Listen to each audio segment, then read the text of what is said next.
In the heart of the Middle Ages, the moon was more than just a mere celestial body aloft in the night sky. It was a compass, a clock, and a guide to the health and personality of people.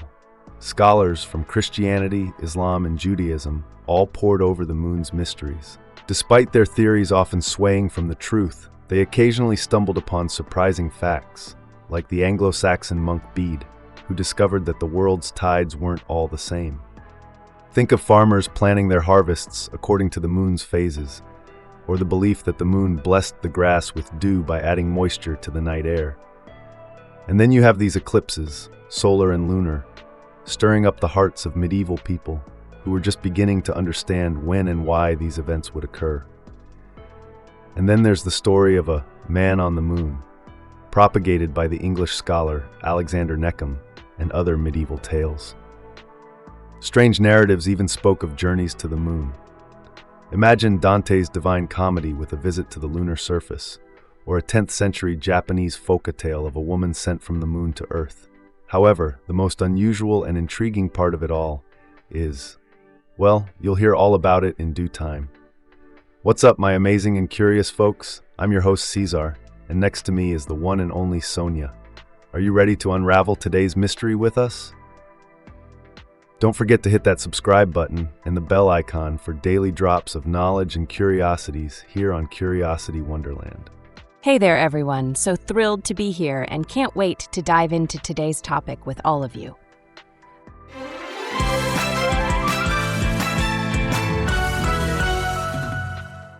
So, when the people of the Middle Ages gazed up at the moon, they saw an intricate sphere revolving around the Earth.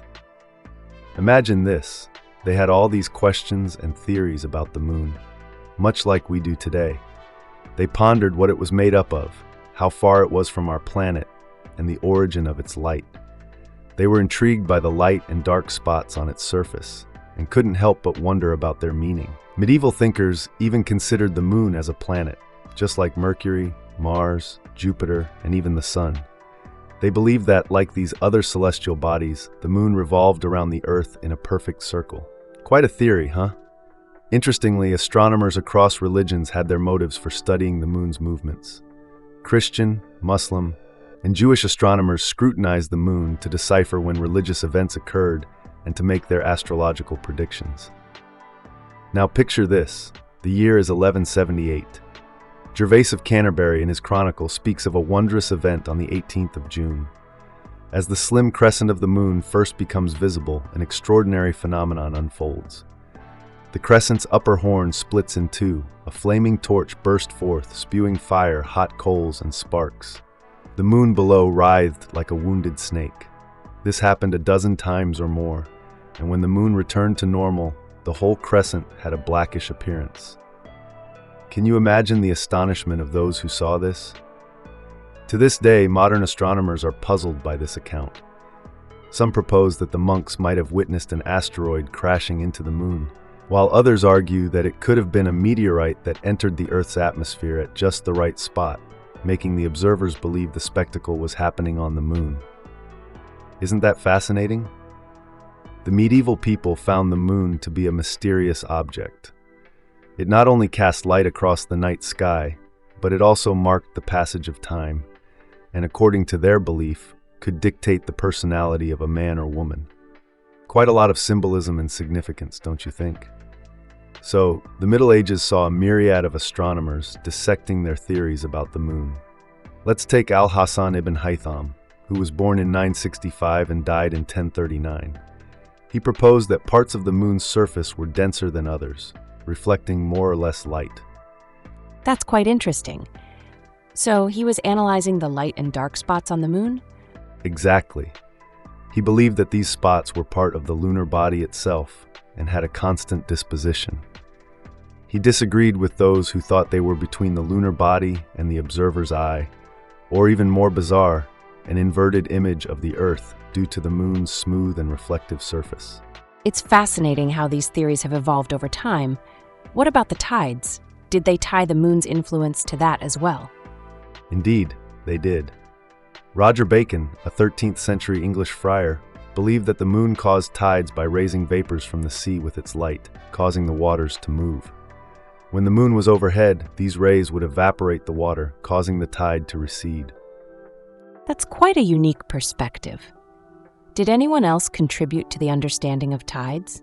The Anglo-Saxon monk Bede did. He noted that tides were not the same in all parts of the world. He observed that when the tide begins to run in one place, it will start to ebb at another at the same time. Wow. So they essentially believed that the moon was responsible for so much more than just lighting up the night sky? Yes, they were deeply convinced of the moon's influence. They believed it could affect a person's health and even cause tides. It's fair to say that for them, the moon was more than just a celestial body. It was a profound influence on life on Earth. Now, let's dive into the 12th century. Meet Hildegard of Bingen, a renowned German abbess who believed that bloodletting was best done when the moon was waning, moving closer to a new moon. She even suggested that the moon's phase could influence a person's personality. For instance, she believed that a male conceived on the 5th day after a new moon would be virtuous, loyal, courageous, and steadfast. He would be physically healthy and live long. But if it was a female, she would be strong, quarrelsome, and vindictive, yet honest. Such a woman might suffer from mild infirmity occasionally, but could also live quite long. Even agriculture was guided by lunar phases. The belief was that a waning moon would draw water deeper into the soil, and a waxing moon, moving towards becoming a full moon, would draw water up and out of the soil. A case in point, a 15th century Spanish agricultural treatise suggests that during March, oats, onions, and green beans should be sown in the waning moon. Cabbage seeds and radishes were recommended for the old moon, and green beans, sorghum, and spelt in the new moon. Meanwhile, grafting fig trees and other trees was suggested during the waxing moon phase. Solar eclipses were a dramatic sight in the Middle Ages as well. However, the understanding of when an eclipse would occur was just beginning to develop.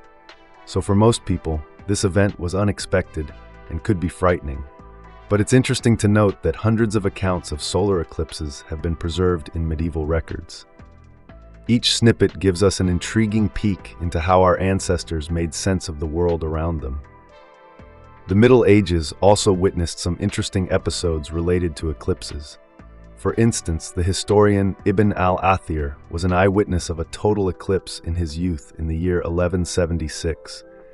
He was initially frightened by the event, but his arithmetic tutor, who was learned in astronomy, reassured him that the sun would quickly return. That must have been quite an experience. Can you provide another example? Certainly. There's an intriguing anecdote involving Christopher Columbus during his 4th voyage to the New World. In 1504, Columbus and his crew were stranded in Jamaica, dependent on local indigenous people for food supplies. When the locals stopped providing food after a dispute, Columbus had to think on his feet. He had brought along a book of astronomical tables on the voyage, which mentioned an upcoming lunar eclipse. Just before the eclipse occurred, he met with the native leader, warning him that God was angry with them for not providing food and that a sign of his displeasure would soon appear. As predicted, the lunar eclipse occurred, turning the moon red. The event terrified the natives, and within minutes they were back with food supplies for Columbus and his crew. That's a clever use of astronomy. How about the idea of a man in the moon? The idea of seeing a human face or figure in the moon goes back to the Middle Ages. The earliest reference comes from the English scholar Alexander Neckham, who lived between 1157 and 1217. In his book, De Naturis Rerum, he referred to what common folk called the peasant in the moon, who carries thorns. This was based on the belief that the man in the moon was a peasant caught stealing thorns to build a hedge. Back then, every villager was responsible for helping to build and maintain hedges to keep livestock from roaming into planted fields. They would place thorns on the hedges to discourage the animals. So, the man in the moon's tale was a cautionary one about the consequences of theft. Now, there's an intriguing medieval German tale that goes a step further and says there are two people on the moon, a man and a woman.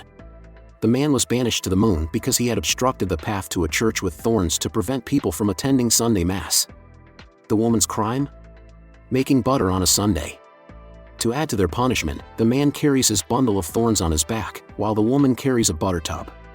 Another legend positions Cain, who murdered his brother Abel as the man in the moon, carrying twigs as a part of his punishment. Traveling to the moon wasn't a common theme in Middle Ages stories, but there were a few.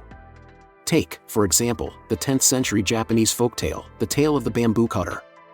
This story revolves around a young woman named Kaguya Hime, who was sent from the moon to Earth. She nearly marries an emperor before returning to the capital city of the moon. In Dante's Divine Comedy, the moon is the outermost sphere of paradise. Dante, with his guide Beatrice, arrives there, and he asks about the light and dark spots on the moon.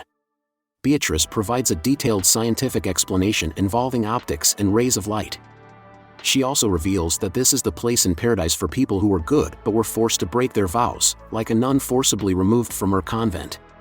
Another tale involving lunar travel is The Frenzy of Orlando, written by Ludovico Ariosto in 1516. It tells the story of a knight named Orlando who goes mad after his love marries someone else. He travels around the world causing havoc until St. John the Evangelist takes him to the moon. There, in the Valley of Lost Things, Orlando recovers his sanity.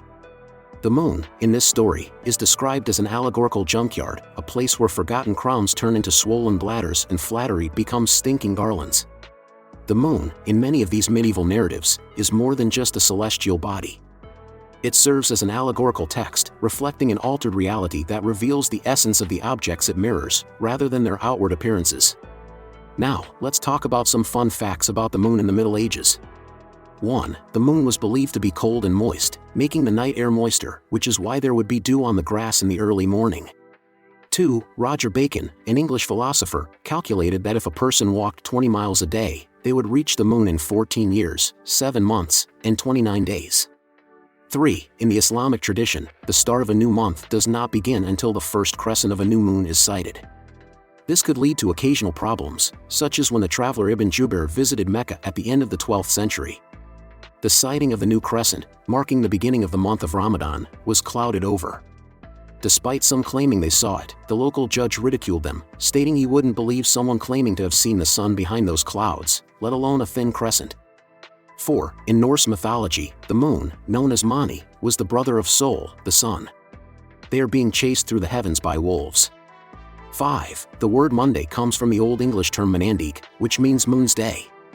In Latin, this day was called Dies Luni, which has transformed into modern French as lundi, in Italian as lunedì, and in Spanish as lunes. 6. A popular medieval fable tells of a fox trapped in a well using the reflection of the moon in the water to trick a wolf into thinking it's a piece of cheese. The wolf descends into the well, allowing the fox to escape. Stories involving the moon continue to be popular.